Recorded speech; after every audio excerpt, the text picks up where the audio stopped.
আমরা ইসরায়েলকে একটি বার্তা দিতে চাই যে বদরের 313 জনকেই তোমরা হারাতে পারোনি, আর আমরা তো এখন 200 কোটি। শুধু আমাদের একজন সেন্ট্রাল লিডার প্রয়োজন। ইনশাল্লাহ আমরা ফিরে আসবো, আমরা শীঘ্রই ফিরবো।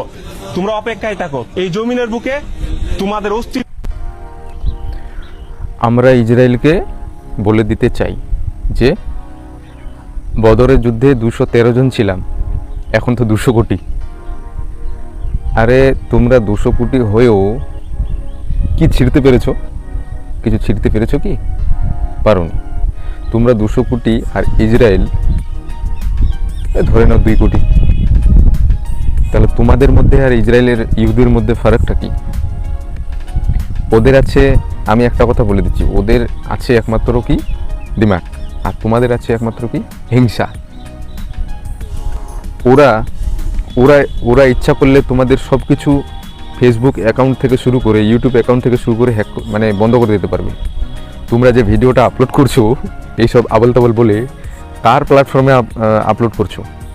ওই তো ইহুদেরই, খ্রিস্টানদেরই তো। তো আগে বুঝো, তোমাদের একটা সুই বানাতে পারছো না তোমরা 200 কোটি হয়েও। কিভাবে বিভেদ করা যায়, কিভাবে মানুষকে বিভ্রান্ত করা যায়, সেটা তোমাদের খুব চিন্তা।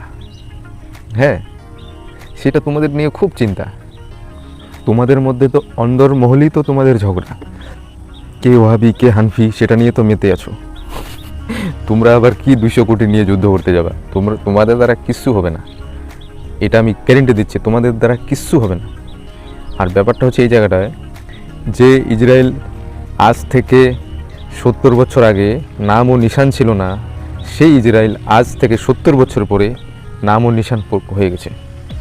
আর যে মুসলিম সম্প্রদায়ের লোক আজ থেকে 70 বছরে কিচ্ছু ছিল না, এখনও তারা কিচ্ছু নাই এখনও, আর জীবনও কিচ্ছু হইবও না।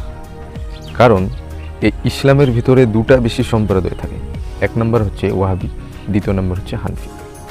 তো এটা নিয়ে এদের অন্দরমহলে ঝগড়া। হ্যাঁ, তো এরা কীভাবে উন্নতি করবে? এরা যে উন্নতিটা করবে কীভাবে করবে? এবং যেটা দেখা যাচ্ছে যে ইসরায়েল কিন্তু এক এবং নিরপেক্ষ। হ্যাঁ, ইসরায়েল যে এতটা উন্নতি করবে সেটা মুসলিম বিশ্ব কোনো দেশ ভাবতে পারেন।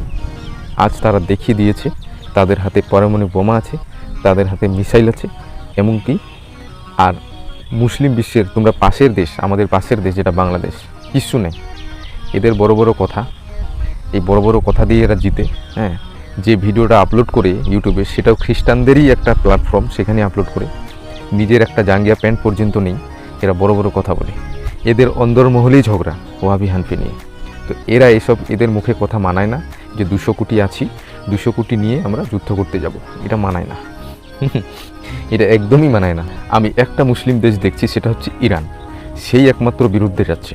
কিন্তু বাকি যেগুলো দেশ আছে সেগুলো জাস্ট মানে ও যদি সাহায্য করে তারপরেই চলবে, না হলে সাহায্য না করলে চলবে না। এইভাবেই তাদের একটা দিনকাদিন যাচ্ছে আর কি। তো বন্ধুগণ, আমার যেটা বলার সেটা আমি যেটা দেখছি সেটাই বলে দিলাম। কারণ ইসলাম আগেও ফার্স্ট ছিল না, এখনও ফার্স্ট হবে না। ইসলামের অন্দরমহলী ঝগড়া, ইসলামের ভিতরেই সব কিছু, যত অশান্তি ইসলামের ভিতরেই আছে। বাকি যেগুলো আছে সেগুলো তোমরা দেখবে যে ইসলামের যে লোক মানামানি করে তাদের মধ্যেও ভাগ বাটোয়ারা আছে। তো এই জন্যই আজ ইসলাম এতটা উপরে। All the best. হ্যাঁ, ইসলাম এইভাবেই থাকুক, এইভাবেই রাখুক।